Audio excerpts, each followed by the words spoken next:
Lord Greyrose! Natasha, my personal assistant, steps out from behind one of the suited men. She rushes up to me, all but ignoring my brother.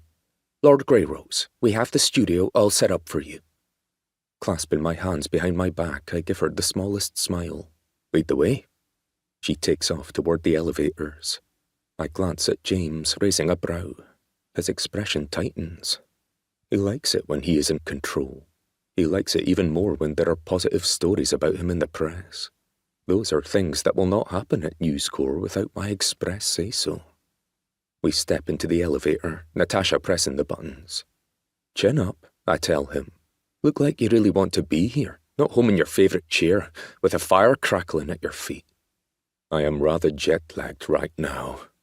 He pulls a face and fusses with the knot in his tie. Well, don't let all of America know that. Remember, you're just trying to drum up some support before we announce your official run next week. He opens his mouth to respond, but I'm already turning my attention to Natasha. Do you have the poll numbers?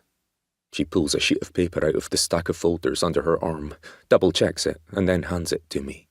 I glance over it and show the colourful chart to James. It currently has his opponent, Mr. Lewis, winning in the runoff for the Conservative seat by quite a large margin. Lewis wishes he had that kind of pull, James mutters. He only has the old geezer's vote by my reckoning. Clearing my throat, I prepare myself for what's about to happen. The elevator stops, the door is open. To my surprise, there are only 3 people waiting for us. With her sleek grey bob and her stylish black pantsuit, Grace Chapman turns her head toward us, beaming brightly. She's the news anchor that does serious opinion pieces for News Corps, and the very first person I thought of when I found out we were coming to New York. She could sell ice to an Aleutian if she smiled a little and spoke in that soft, serious voice. Lord Greyrose. She bows her head.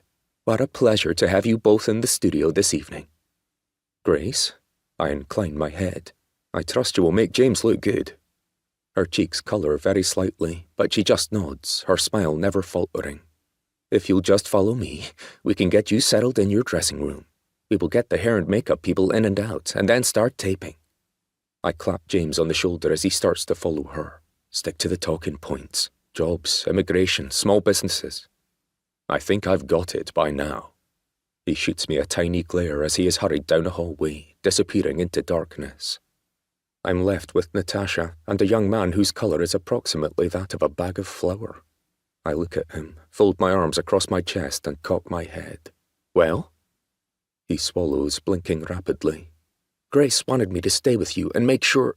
Do us both a favour and stop talking. I'm only here to make sure that your boss Grace does her job and makes my brother look like an inspiring presence and not the actual clod he is. His eyebrows rise with alarm. He begins to say something else, which is not a good look for him.